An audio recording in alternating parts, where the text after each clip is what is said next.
Okay. Hello, everyone. My name is Dr. Garrett Smith. We are here at the Love Your Liver live stream on another Friday morning.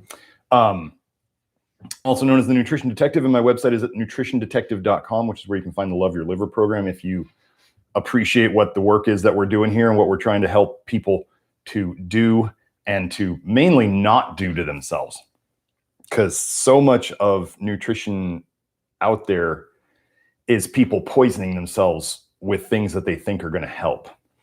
And I always go over a testimonial first. And I wanted to go over potassium iodide real quick. I had a testimonial in the network, in the Love Your Liver network, which is like a mini social network for my people, the people who are on this journey with me. And so let's go over potassium iodide, because people think that potassium iodide is something wonderful, and it's not.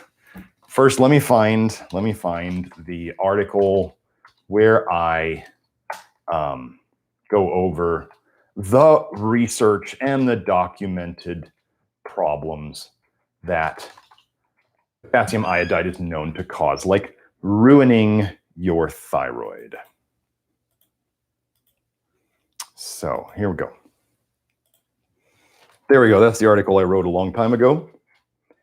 We go over, I go deeper into potassium iodide in the program, but this is an old article from my old website, my old, what I call my research forum, because I liked posting in a forum format as opposed to blogging. So anyway, potassium iodide, we have this, somebody in the network wrote this. Sharing a personal experience on the impact of potassium iodide and my thyroid function. I was using iodized salt based on a recommendation from Karen Hurd to improve thyroid function. Like me, she had Graves' disease and had her thyroid treated with RAI, that's radioactive iodine, to destroy the thyroid cells. Wait, I just want to stop for a second. They use iodine to destroy thyroid cells. That's interesting, is it not? Yes, it's radioactive, but still they're using iodine to destroy the thyroid. A barbaric treatment for sure, and not getting to the root cause. After RAI, radioactive iodine treatment, like Karen, I had to take thyroid hormone replacement and never felt the same again. Karen has a thyroid course based on what she did to revive her thyroid and get off her thyroid replacement medication completely. Amazing, right? Karen's course recommended lots of beans, of course, and iodized salt. So I started using iodized salt, and potassium iodide was the iodine source of the salt. Initially, my thyroid tests improved, and then things started going south. Dr. G's duration paradox at work. After reading the potassium iodide article on Love Your Liver, I immediately stopped using the iodized salt. Today, about 3 months later, I got my thyroid labs back, and my levels showed a significant improvement in my TSH and free T4, free T3 levels. The best levels in more than 20 years. I now get to lower my thyroid dose. Amazing, and very happy and grateful to Dr. G for researching and writing this article. I attribute the improvement to 1, getting off the potassium iodide, and 2, the Love Your Liver program. I am hopeful that with continued work on this program, that this trend will continue, and maybe, just maybe, I will be able to eventually wean off my thyroid medication completely using testing as my guide. That would be awesome. End quote. So that would be awesome. And best thyroid labs in 20 years. So I just want to make sure for the people out there who are listening to others on the internet who are doing diametrically opposed stuff to what I'm doing, this is a low vitamin A program. We definitely emphasize getting enough zinc. We don't avoid zinc. Selenium is necessary. We get plenty of B vitamins. I mean, geez, if you eat meat, man, you're getting plenty of B vitamins. I don't know why anybody's worried about B vitamins. We're fixing thyroid. So potassium iodide is an iodide, and it's iodine bound to a potassium. Now, some people out there are under the mistaken impression that the body actually uses iodides, iodine bound to something. The body doesn't use any iodides anywhere. The body only uses iodine. So here's the problem with potassium iodide. It has what's called a low dissociation constant, or low ability to dissociate, which means it doesn't break apart into iodine and potassium well. Whereas, like, I think it's ammonium iodide. Ammonium iodide breaks apart much easier. But so when you have something that doesn't break apart, because the body doesn't want potassium iodide, it wants iodine. So what happens is when the potassium iodide, let's say, goes to your liver, it kind of locks into those iodine spots. But it's not iodine, it's potassium iodide. And then things stop functioning correctly. Because imagine if you have a key, it's the wrong key, but it fits into the lock. And then you try to turn the door so hard that you break the key off in the lock. And now you've just stuck the key in the lock. It was the wrong key. And now you've got the wrong thing in there and you can't unlock it until you've stopped the potassium iodide for long enough and your body can get rid of that garbage. Okay? Now, it has been said that most people today, it's been theorized that I forgot my lights. It has been theorized that most women's hypothyroid problems are autoimmune. Okay. Do you know that in the research, it's quite clear that taking more iodine of any type will aggravate thyroid autoimmunity quite a bit? Don't you find that strange? Taking selenium, which is a very important mineral on my program, which I use hair testing to assess somebody's needs for. Selenium helps reduce thyroid antibodies in thyroid autoimmunity. So do I give iodine generally? Nope. Do I make sure that people get the selenium that I need? Yes. Do I have people use potassium iodide that has pages upon pages of side effects, especially in milligram doses, not microgram doses? The RDA of iodine is around, around 150 micrograms, I think. I could be wrong there, but it's somewhere around there, maybe 100. And people are out there taking 12.5 milligrams, 25 milligrams, 50 milligrams. I saw one woman, she was like, I have to take 100 milligrams of Lugol's, which is potassium iodide and iodine mixed together. I have to take 100 milligrams a day to feel better. This would be like somebody saying, I have to drink 2 pots of coffee a day to feel better.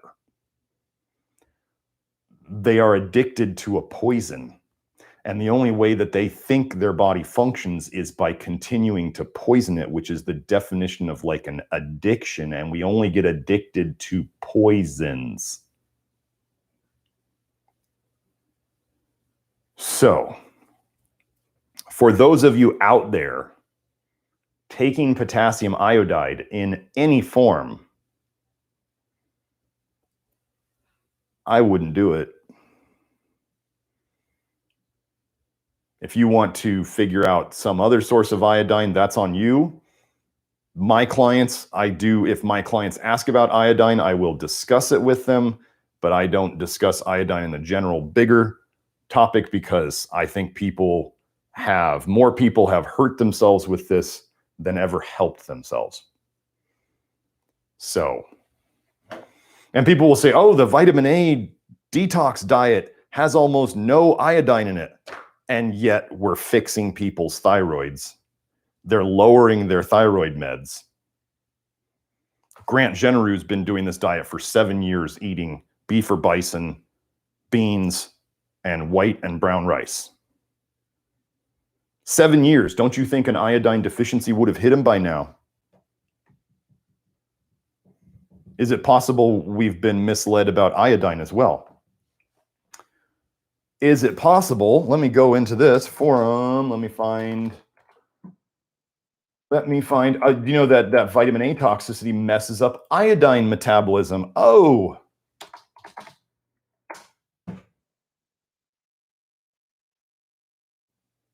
Yeah, here we go.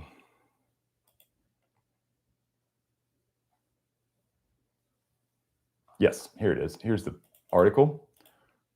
Vitamin A messes up your iodine metabolism. So, strange thing, we get people off vitamin A, and then they seem to need almost no iodine. Maybe our bodies are amazingly good at recycling iodine. And once you have a little bit in the system, I mean, why would the body waste it if it can keep it around and use it again? Same thing with calcium. You guys don't realize the only reason you think we need so much calcium is because the Rockefeller dairy-funded studies were done to convince you need tons of calcium. The Rockefellers. Go look up Rockefeller and dairy, and you'll find out how much they are into that field. The dairy people needed to sell you stuff. So what did they find in dairy that I absolutely advise against? Excess calcium, vitamin D in foods, vitamin A. Thanks, Rockefellers. You can follow them if you want. I don't think it'll end well. So that's the potassium iodide stuff. Then I couldn't find, honestly, I said I was going to talk about copper toxicity in cattle today, and I didn't have enough time to, I have so many tabs open on my computer, I couldn't find it. So what I did was I found this paper. I had this paper, it popped up when I was looking through it. It is from the journal Liver Transplantation. And the article is called Vitamin A Toxicity, When One a Day Doesn't Keep the Doctor Away. This is a 2006 paper case study. So here is the abstract. Well, first of all, before I get into this, all the disbelievers in vitamin A toxicity, or the people who love to deny, they like to say that, well, natural vitamin A is completely non-toxic and synthetic is the only stuff that's toxic, and it's only supplements or medications that cause vitamin A toxicity. You're completely wrong. And you should go on my channel. You should watch my cod liver oil video about how poisonous that is in the research. You should watch my eating liver video about that sending people to the hospital in as little as 1 episode of eating liver. And you should watch my video about the research showing that synthetic vitamin A and natural vitamin A are exactly the same in terms of toxicity. So, for your own sake, if you're a practitioner, for your patient's sake or your client's sake, you should go and learn about this so you stop poisoning people. Okay? So what can happen if you take too much vitamin A? Protocol people, PEAT people, WAP people.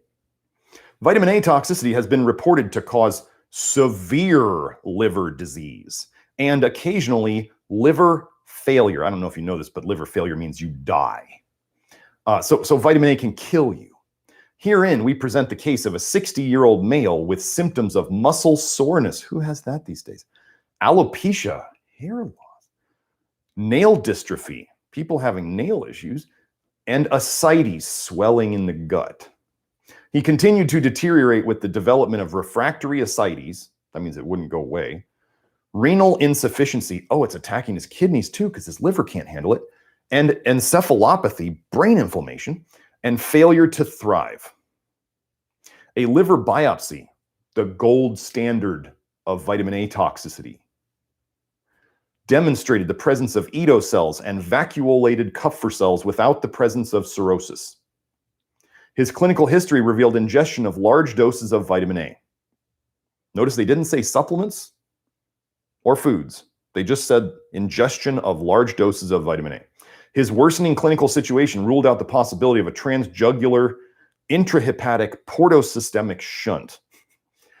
The patient underwent orthotopic liver transplantation with resolution of symptoms.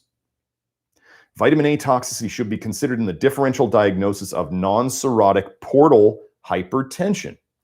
In conclusion, liver transplantation is a valid option if no improvement occurs in spite of cessation of the medication.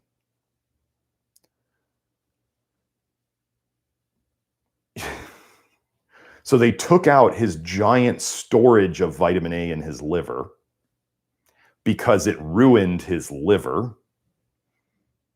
And then they put in a new liver and he survived.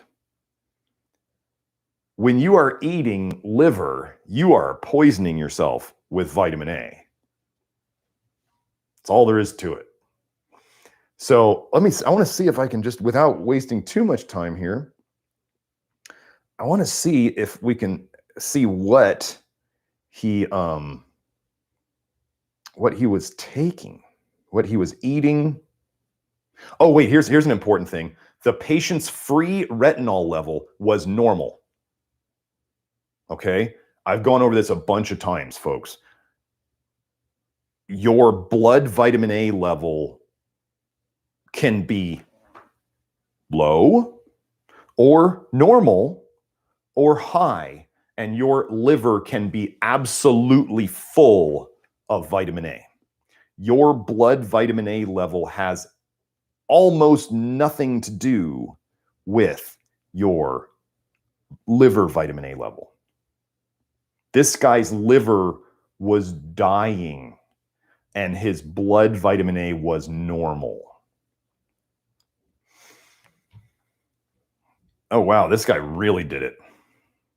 He had been taking 500,000 units of vitamin A daily for 4 months.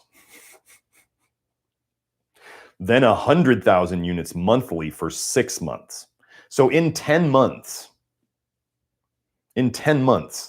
he killed his liver. Okay? But people will say, oh, well, that's too much. I want you to imagine people are getting, a lot of you people out there who are trying to be health nuts. And have you ever noticed that maybe if you became kind of a health nut, or you have friends who are health nuts, that they're often the sickest people you know?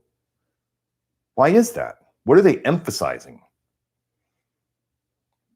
Vitamin A foods, for one. Lots of brightly colored fruits and vegetables. So just imagine, if somebody was getting 25,000 units of vitamin A daily from food, 25,000, so that would be 200 days. Well, anyway, I want you to see that 25,000 units of vitamin A a day could easily, this was 10 months that this guy messed himself up in, but 25,000 units a day, if we multiplied this out, might be 2 or 3 years of getting high vitamin A from food. And it is exactly the same as the supplements, and it stores. So it doesn't just go away. Okay. So there was the amount of vitamin A. Wow. Okay. Don't kill your liver. Oh, and yeah, so he had cholestasis because that's what excess vitamin A does. It causes cholestasis, which is bile stagnation, which is bile going back into your blood, where you are then self-poisoning. Okay? I'll save that copper idea for next time.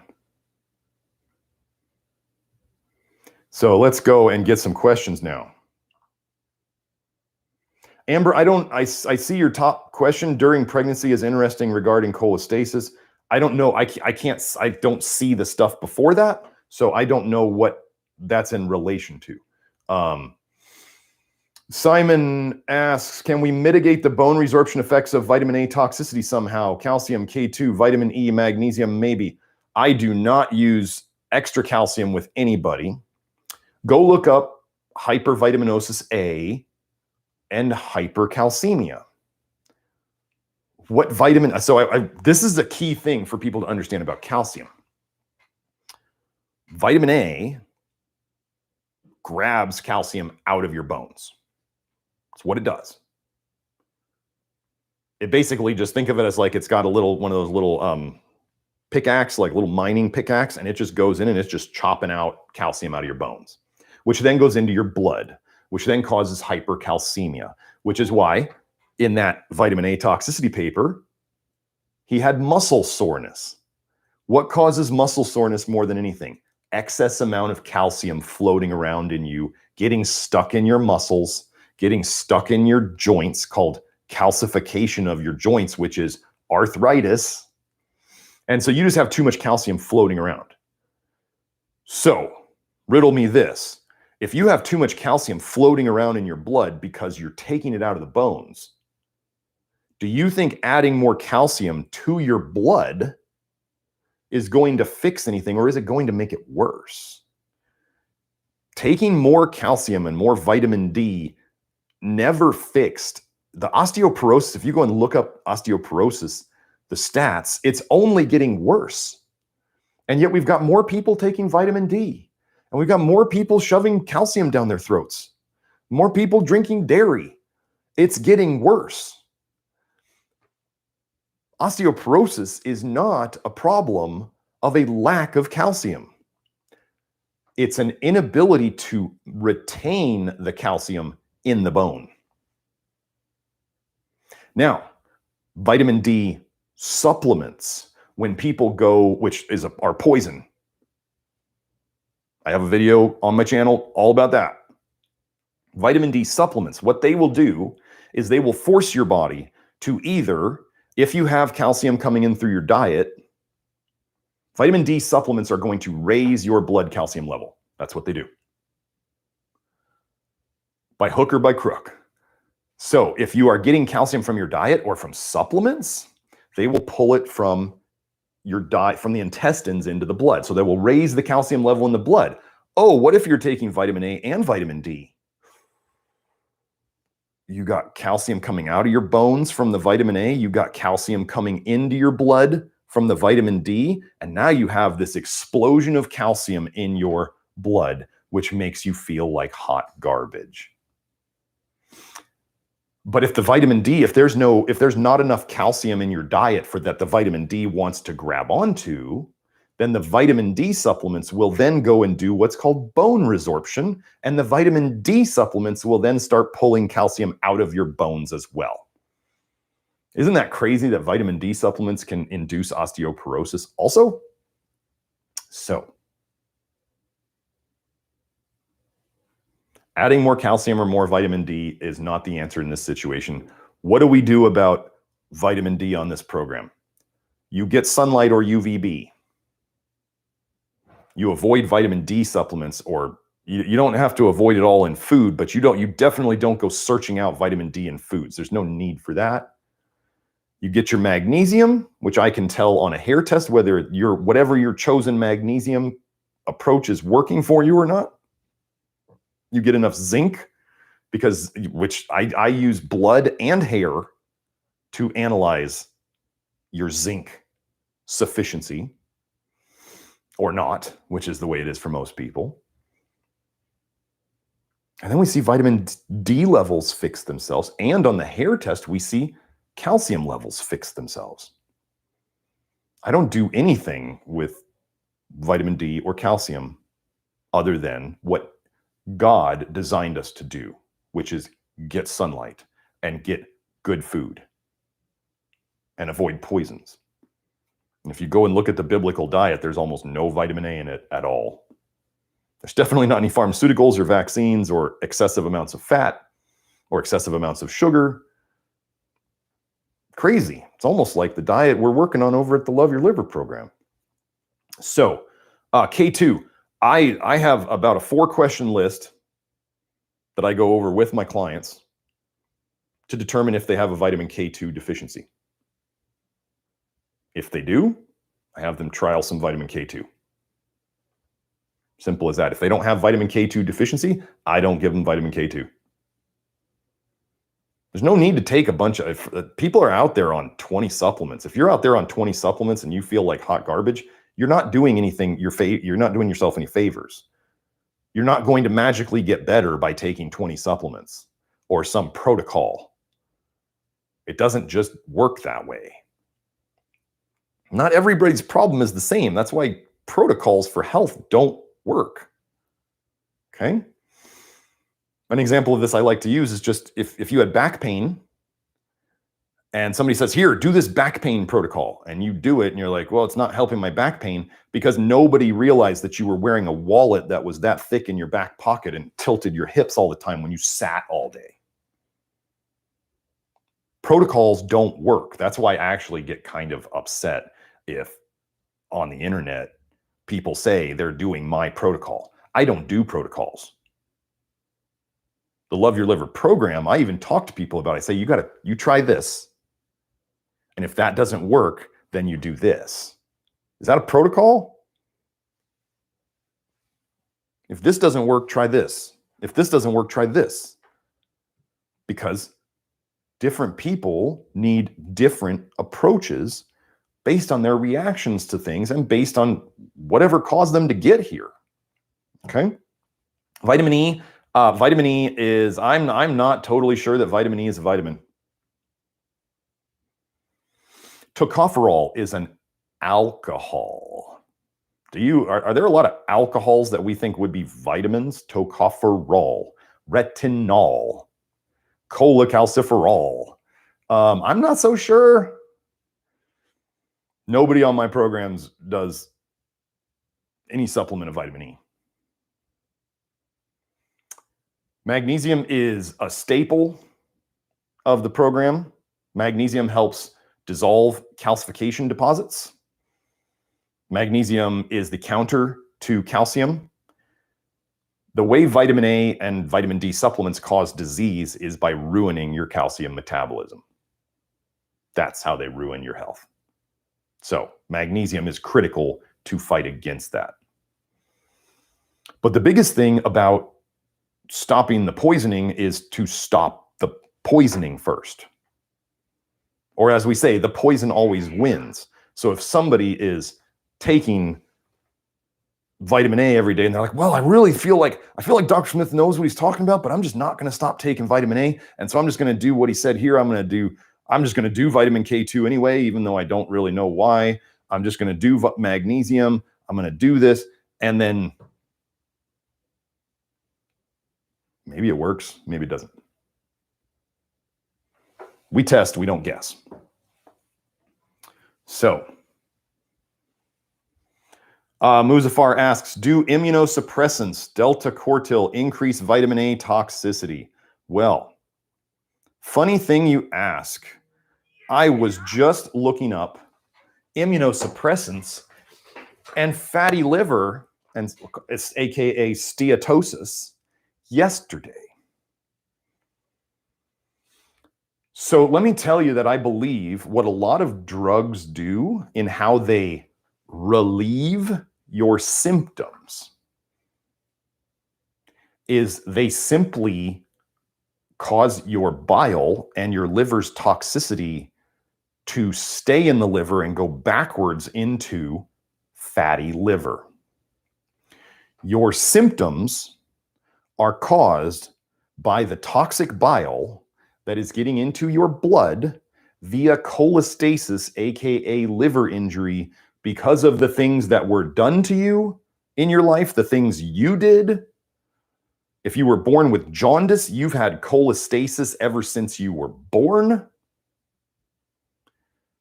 However it happened,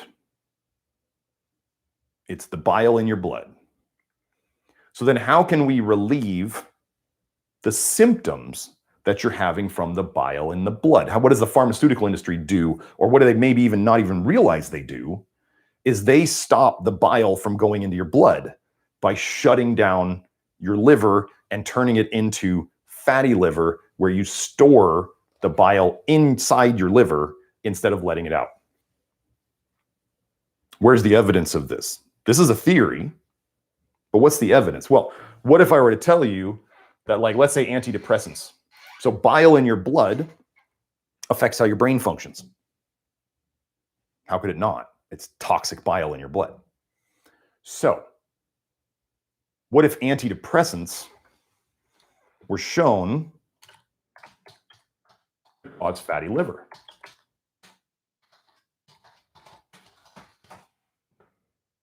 I have this. Here, let's just do this. Mirtazapine-induced steatosis. Mirtazapine is a commonly used drug indicated for the treatment of severe depression. Steatosis is fatty liver. Mirtazapine-induced fatty liver from a depressant. Let me do, so we have that one. Let's just go do another one. Let's go do Prozac.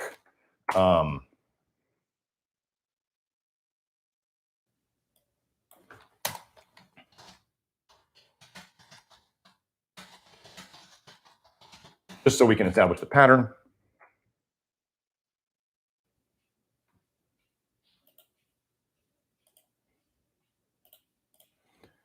So I'll get to the immunosuppressants in a second. Fluoxetine, which is Prozac, induces hepatic lipid accumulation, that's fatty liver, via both promotion of the SREBP1C related lipogenesis and reduction of lipolysis in primary mouse hepatocytes. Okay, so we got two different antidepressants. Weird thing that antidepressants often cause people to gain weight. It's almost like they're trying to store these toxins out of the blood because it's in the blood that they cause you the problems, and you get relief, but you also get tons of side effects and you get a ruined liver in the end. Okay. So now back to the immunosuppressants.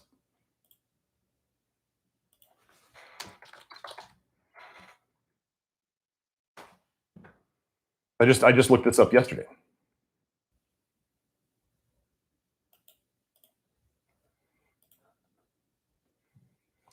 Here is the paper. Liver steatosis is a risk factor for hepatotoxicity in patients with inflammatory bowel disease under immunosuppressive treatment. And of course, they're trying to get around this, and almost like they're trying to say that liver steatosis is a risk factor for hepatotoxicity. They're trying to say that the person, if they have fatty liver, then, oh, they're going to get more liver toxicity from the immunosuppressants. But let's do this. What was the quote I wanted?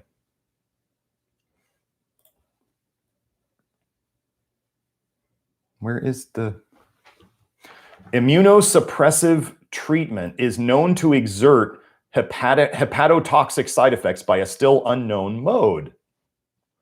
The relevance of liver steatosis for the development of drug-related hepatotoxicity in IBD is unknown. Well, this study suggests that fatty liver represents a risk factor for hepatotoxicity in patients with IBD under immunosuppressive treatment. Why don't they blame the immunosuppressive treatment as causing all of it? Because they know it's hepatotoxic and should be routinely considered in treatment strategies. I'm sure I could go and find another one pretty quick.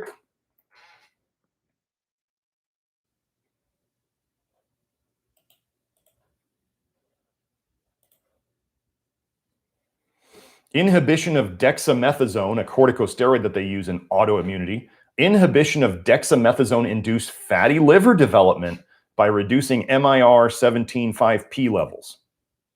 Okay? Here's that one. Many of these, why do we have what they call an epidemic, a silent liver disease epidemic? Because all the things that you're being sold kill your liver. Autoimmunity, let me help everybody out there with this. Autoimmunity is a toxicity state. Full stop. That's it. Autoimmunity is you are being poisoned. It's the bile coming out of your liver that is super toxic. It's going into your blood, and it's causing the problems wherever they are showing up for you. And what is the thing we know about autoimmunity is once you have one of them, if you don't fix it over time, you're generally going to get more of them. They're going to get worse and you're going to get more of them. Why is that? Because the toxic bile, it breaks the weakest link first, then it goes to the next weakest link. Then it goes to the next weakest link. That's why. You're still being poisoned. Okay? So yes, the fatty liver mechanism is how a lot of medications relieve your symptoms. Instead of the bile coming out, it just gets shoved back into your liver. Muzaffar, do homeopathic medicines induce vitamin A toxicity in any way? No.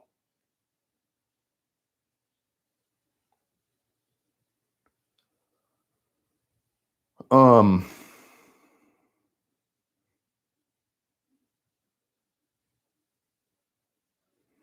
yeah, Tyler put a couple quotes here. It was concluded that at least in some Western countries, chronic vitamin A consumption might represent an appreciable cause of chronic liver disease, the recognition of which mainly relies on expert liver biopsy interpretation. The data also indicate that prolonged and continuous consumption of doses in the low therapeutic range can result in life-threatening liver damage. And he put the link to that paper.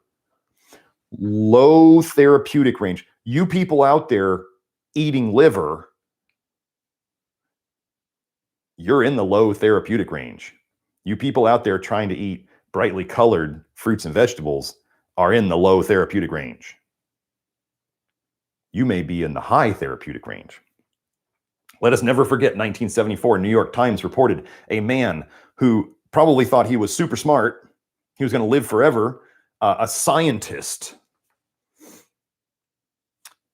in 10 days killed himself with vitamin A. He was doing, on average, I believe, about 100,000 units of vitamin A a day, supplement, probably retinol palmitate, a retinol ester, which is the type of vitamin A, retinol esters, that is found in animal sources of vitamin A. Retinol palmitate is the main vitamin A found in cod liver oil, folks, and liver. It's not some magical synthetic source. And he drank a gallon of carrot juice a day. He died in 10 days. 10 days. They said his body was bright yellow when they found it. If you've ever turned yellow, there's a paper out there on, I forget the country in Africa, but what they could show, what they measured in the children was by the time the children's skin turned orange, in their liver, they were diagnosably vitamin A toxic in their liver when their skin turned orange. Okay?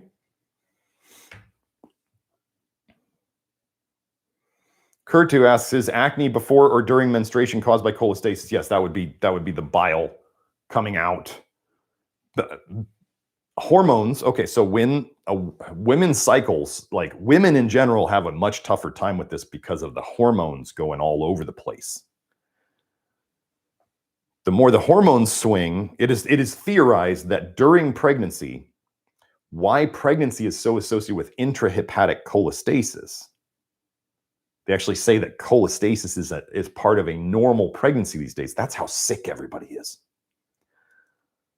They theorize that it's the increase in progesterone floating around the system, your own hormones overloading the liver and then worsening cholestasis. So for women who go into being pregnant already sick, ladies, this is why you feel so bad. It's because your liver's already sick when you went into pregnancy, and now you're pregnant and your body's trying to get rid of, I mean, think of it, you're building a person and there's going to be waste products and metabolic byproducts, and you got to get rid of all that. And if your liver couldn't get rid of it well before and you were already not feeling well, boy, it's going to be real tough when you have all the waste products of building a whole nother person coming out. This is why the body has the third liver of pregnancy, which is called the placenta. Don't eat it. It's a liver. It's a disposable liver that is supposed to be thrown away. So yes, Kurtu, yes. And it's probably having to do with copper, stored copper in the liver coming out and causing that. And a zinc deficiency almost always goes along with it. Amber says, sorry, the question that didn't show up was if you think sunspots are related to liver health. And if you recommend anything to prevent or get rid of them other than what we are already doing here. Sunspots, livers. I'm assuming I was thinking sunspots like on the sun, actually. No, liver spots, sunspots. Do I think they're related to liver health? Yes. Do I think that they can go away? We've had people say that they've lightened and gone away. Yes. Do I think that this is a quick process? No. Do I think that they're necessarily all going to go away? Not necessarily. But yeah, the skin is the manifestation. Remember, your body wants to put garbage through the liver first. The liver to the bile to the poop. That's how it wants to put toxins out of you. When the liver can't handle it, it goes to the kidneys in the blood. So the liver, the bile, you have cholestasis, the bile is going back into the blood and it's going to hit the kidneys next. Your poop and your pee are designed to get rid of stuff. That's why you want it to be done that way. The third route is your skin. That's your last route. You don't want to use your skin for detox. You want to use your skin for detox as little as possible. People say, but it's your biggest organ of detox. That's because of what I'm about to tell you. When you push out toxins through your skin, like think of it, when you poop or pee, when you get up, you've left that behind.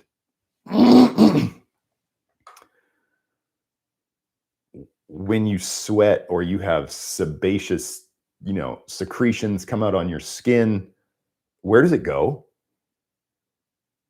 It just sits there. So if you have stuff coming out through your skin, if it kind of gets stuck. I remember when I worked in a supplement store right after college, somebody came in and they said skin cancer is toxins that get stuck in your skin and then are getting kind of like baked on or oxidized by the sun. And back then I was like, it's not that easy, dude. And now I'm kind of looking at it going, it might really just be that easy. That guy might have been on to know, but I'm sure that guy thought that vitamin A was very necessary. And so he might have been completely wrong there. Well, I know if he would have said that, that would have been completely wrong. So we've had people say that, skin tags have fallen off, moles have fallen off, liver spots have lightened, cherry angiomas, the little red pinhead things that can be on your skin, those can disappear. We've had people tell us all sorts of things. But your body has to be in a place where it's ready to heal that issue. So yeah, but yeah, do I think they're connected? Yes. Oh, and the connection to melasma during pregnancy is interesting. Yes. Yes. Simon, what are your thoughts on methylation issues? I had overmethylation / histopenia, high copper symptoms when I was on the root cause protocol, high copper and retinol. Let me see. I thought I had something on the forum. Wait, let me get on my...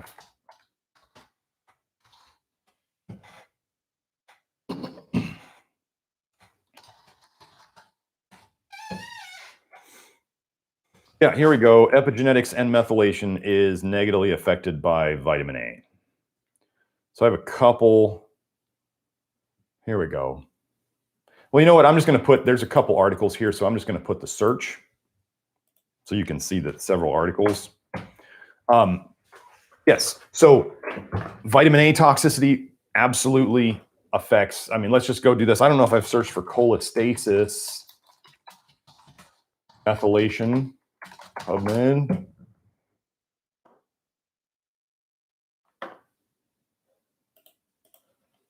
So you said hypermethylation? Here we go. Elevated plasma levels of hypermethylated RASSF1A gene sequences in pregnant women with intrahepatic cholestasis. All of these methylation problems, supposedly, I don't treat methylation at all. That was the biggest waste of time rabbit hole that I've ever been down. And if you are having to take tons of methylated stuff, or if you absolutely cannot handle methylated stuff, your liver is broke. It's not, I was born with this. Environment loads the gun. Wait, what is it? Genetics loads the gun. I said that wrong. Genetics loads the gun, environment pulls the trigger. Genetics loads the gun, environment pulls the trigger. This is what geneticists say. Just because you have certain genetics doesn't mean they express.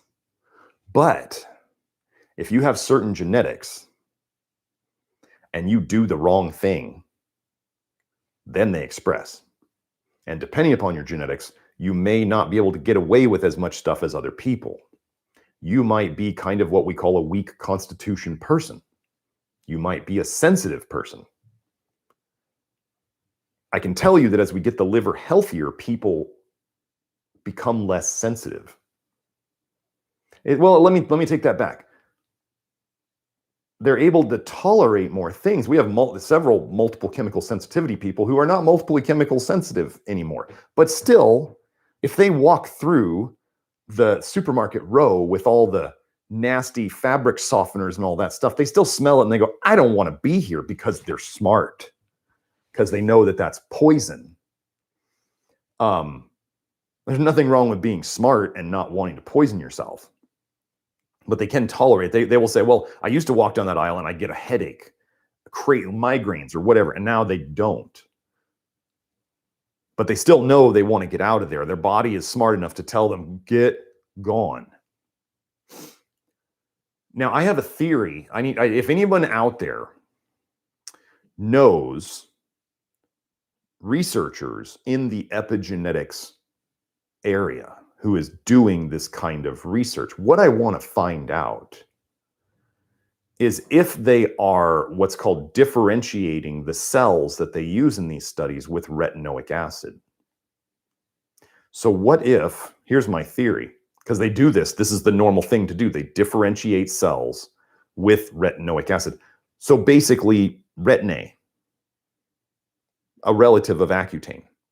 So they are bathing these cells in retin-A. And then they're seeing what happens when they do things to it, or what genes express or don't. I believe if this theory is true of mine, they've already given these cells vitamin A toxicity. So then your epigenetic, your little 23andMe, is showing what your body will do when you have vitamin A toxicity. People are like, I got the hemochromatosis genes. Okay. When you get vitamin A toxicity, what does vitamin A do? Vitamin A increases your absorption of iron and then slows your liver's ability to get rid of iron. Well, let's say you have a genetic tendency even more towards getting that. You get vitamin A toxicity, then you've got a 500, 700 ferritin. Get rid of the vitamin A, all of a sudden, like Tyler who commented earlier, Tyler was at a 550 ferritin. In a year, we got him down to a 50. Only 3 blood donations. Those of you who understand iron overload, 3 blood donations will not lower ferritin by 500 points by itself. Tyler was very good about his vitamin A detox diet. So, yeah, you should see how we fix iron overload. I mean, people say, oh, it's all vitamin A toxicity. No, we fix copper toxicity.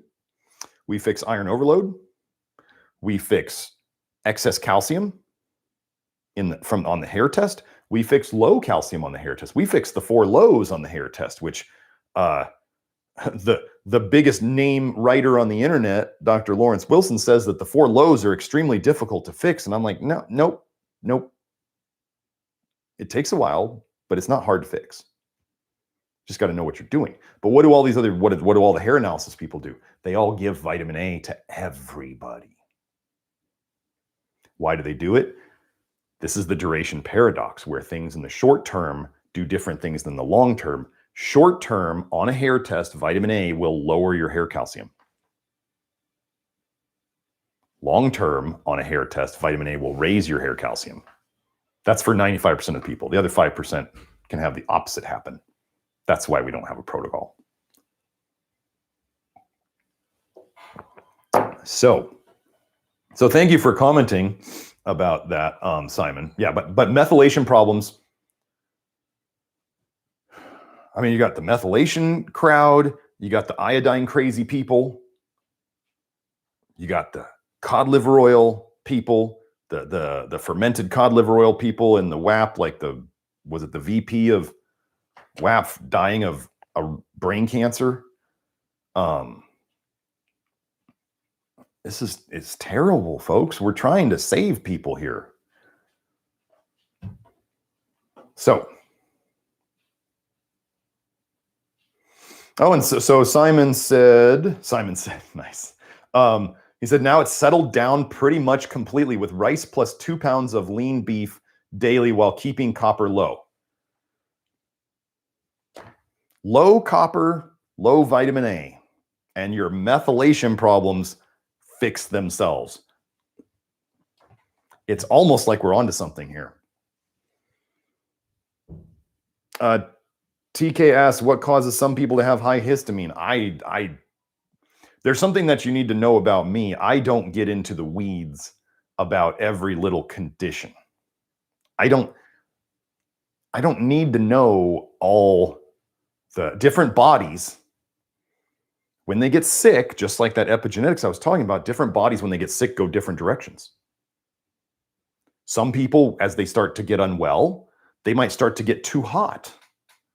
Some people, as they get unwell, they can't ever seem to warm up, right? So do I need to know why their body temperature regulation went that way?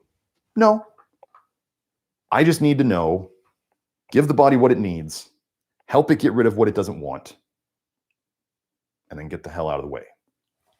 Now, why do people have histamine problems? Let's do this.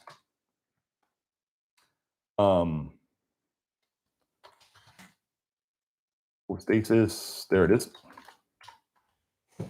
If only there was a study that had a great name explaining this.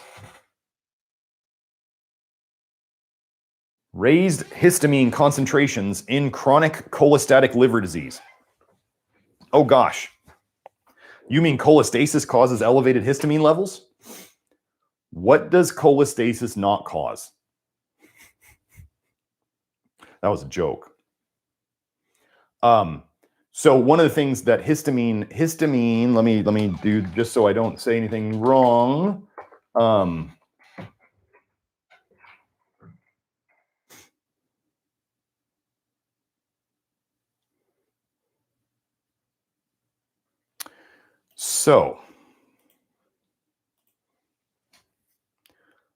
So we talked about cholestasis. So bile is going back into the blood, and we're seeing raised histamine concentrations in the blood.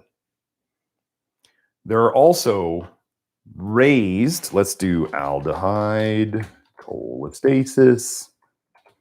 So let's always remember this paper.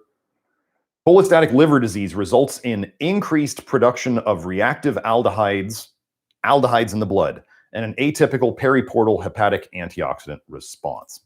So more histamine in the blood with cholestasis, more aldehydes in the blood with cholestasis.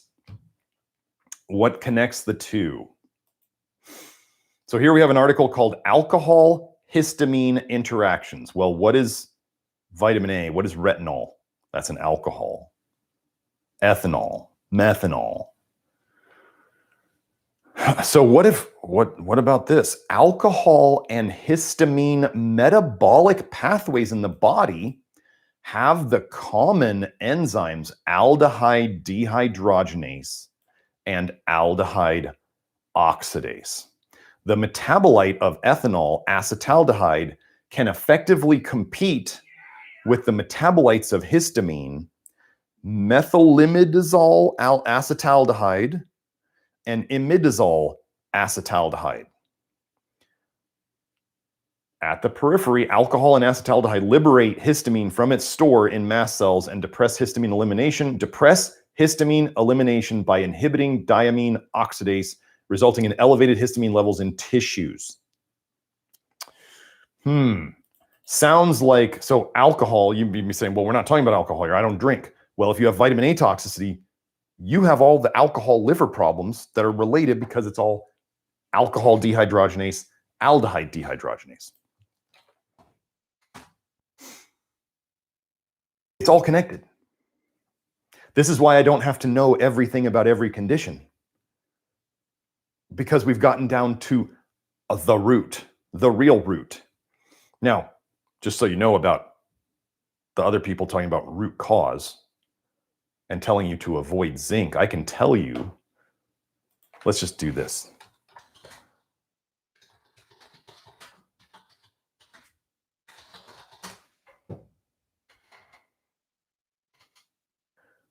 I don't know if I'll be able to find this fast enough.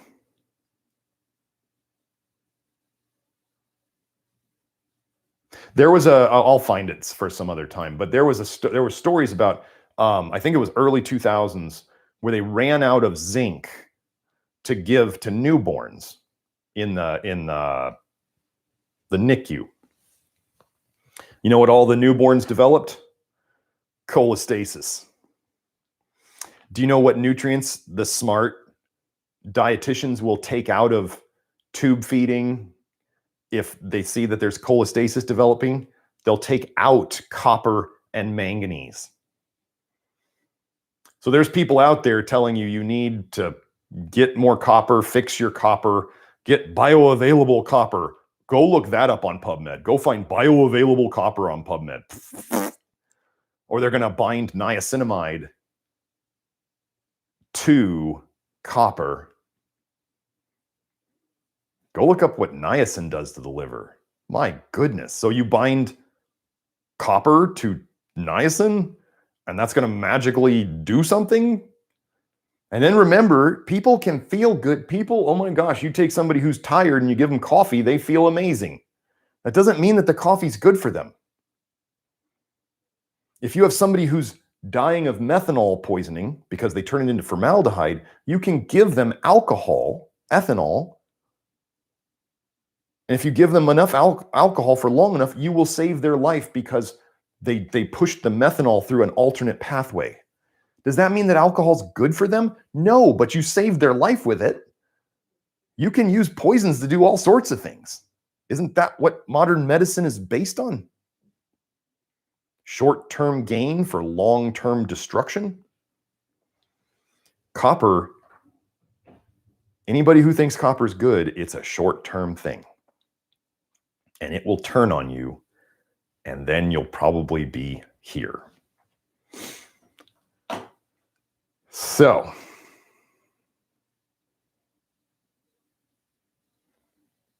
I think I wanted to go over, so I thought this was interesting. So we're talking about aldehyde dehydrogenase. So one of the things, so I don't know if you guys know, last week we announced the lactoferrin, my first supplement product.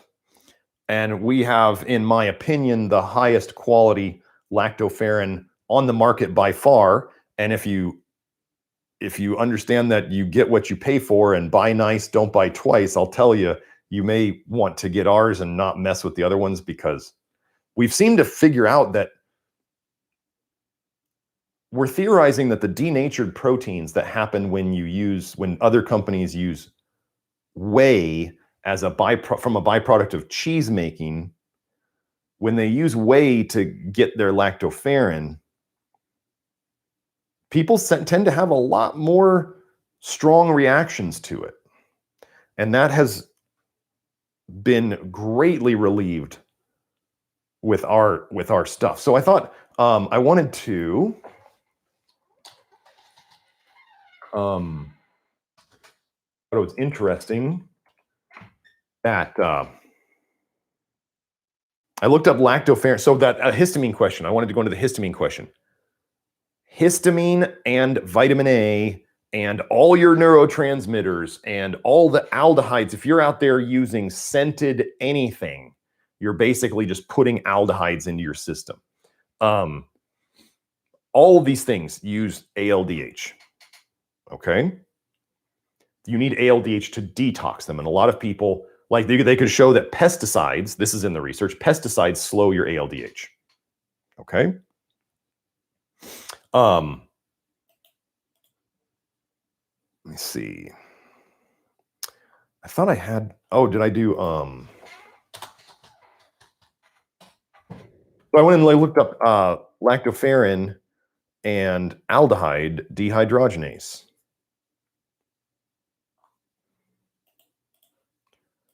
Let me see. Is this the one that I found? Why am I not coming up with these studies?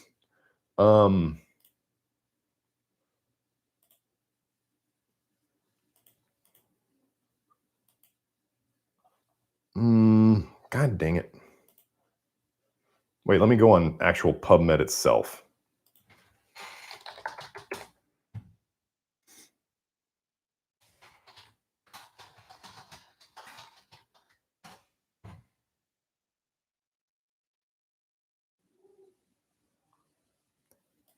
How in the world? I have multiple studies on lactoferrin and aldehyde dehydrogenase.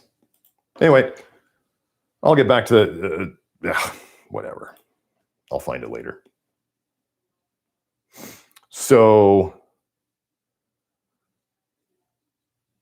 TK, you're going to say, I think acne in women is also caused by progesterone deficiency, excess androgens. Those are symptoms.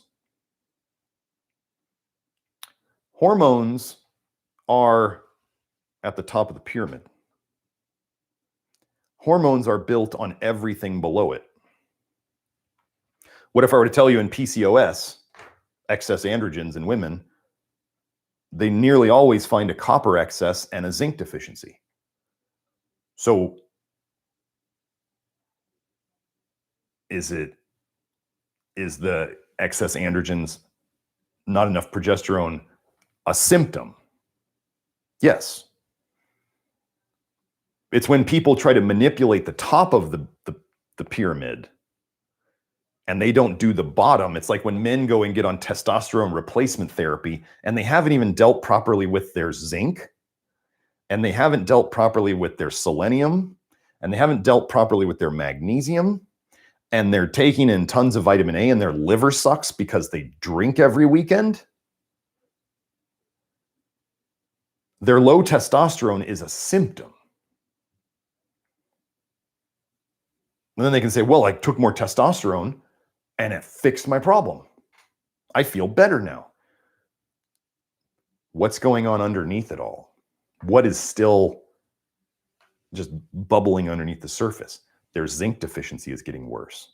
Their selenium deficiency is getting worse. Their magnesium deficiency is getting worse. Their vitamin A toxicity in their liver is getting worse. And now they've added a known liver toxic hormone therapy to their mix. And then 6 months or a year later, they got to go back to their doctor and say, doctor, I need more testosterone. I don't feel as good as I used to. And the doctor bumps it up. And then the guy comes back 6 months later and, dude, it's not working as well anymore. And then the doctor keeps bumping him up until the doctor says, I can't bump you up anymore. And then all of a sudden, the guy's got all other health problems because underneath it all, the true causes of the low testosterone have been all going on. And then I want any of you to think, if you're on hormones of any type,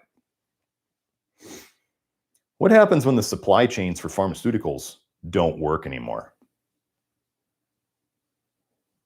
Yeah, I mean thyroid hormone people too. What happens when we stop getting the pharmaceuticals from China and India? And your bioidenticals are not available anymore. And your liver sucks still. And now you don't get your drug. It's going to be ugly. That's why I've always been trying to get people to work on the underlying stuff. And now we're getting down to the nitty gritty. So Julie's saying, don't eat the placenta or any liver at all. Don't eat any liver ever. Ever. Watch my video on YouTube. Eating liver is a poison or something like that. So if somebody wants to post it, yeah, don't eat the placenta. No. No, no, no. And don't read about animals that eat their own placenta. I went over that in another live stream. They do it because they're trying to hide the fact that they just had a baby from predators. If you leave a giant rotting placenta, you know, a fresh placenta, and then it's just rotting, and any predator could then walk up and go, oh, hey, what's this? There must be a new, fresh baby animal around that I could go eat. So the mother hides the evidence of the birth by eating it. It's a survival strategy. It's not a nutritional thing. And eating liver, I went over this, like, just don't. Liver, go watch that video. Seriously, I have eating liver from all sorts of different animals. Beef, pig, fish, bear. Like, people go to the hospital in sometimes one eating of liver. Kids die from liver pate. That's a pretty famous case study. This mom was feeding her kids chicken liver pate, and her youngest died. But liver's so healthy. No.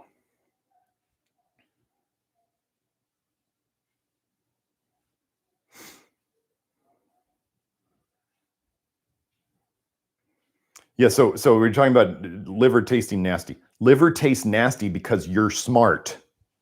Your brain and your evolution and your wonderful design tell you that it tastes terrible because it's terrible for you.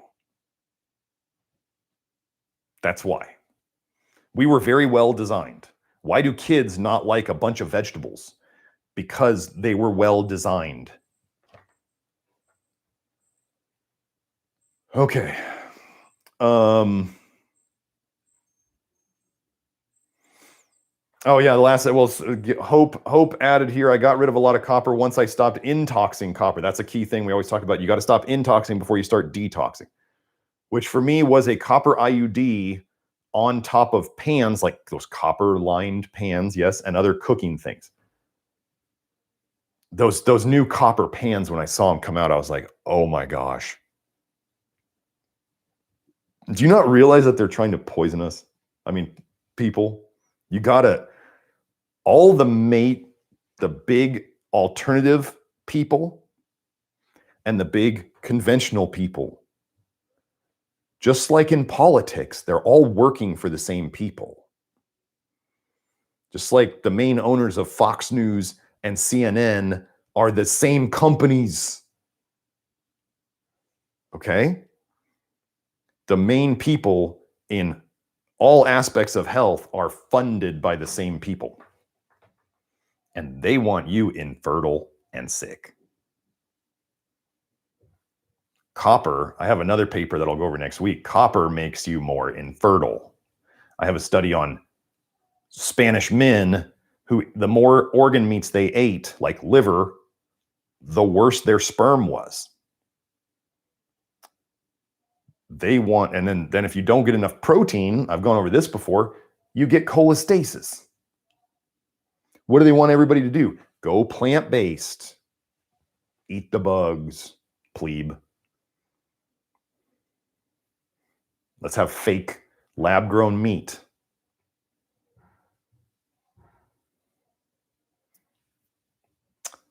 Anyway, but copper IUD is the greatest way to get copper toxicity because they're putting a piece of copper into a moist, wet area.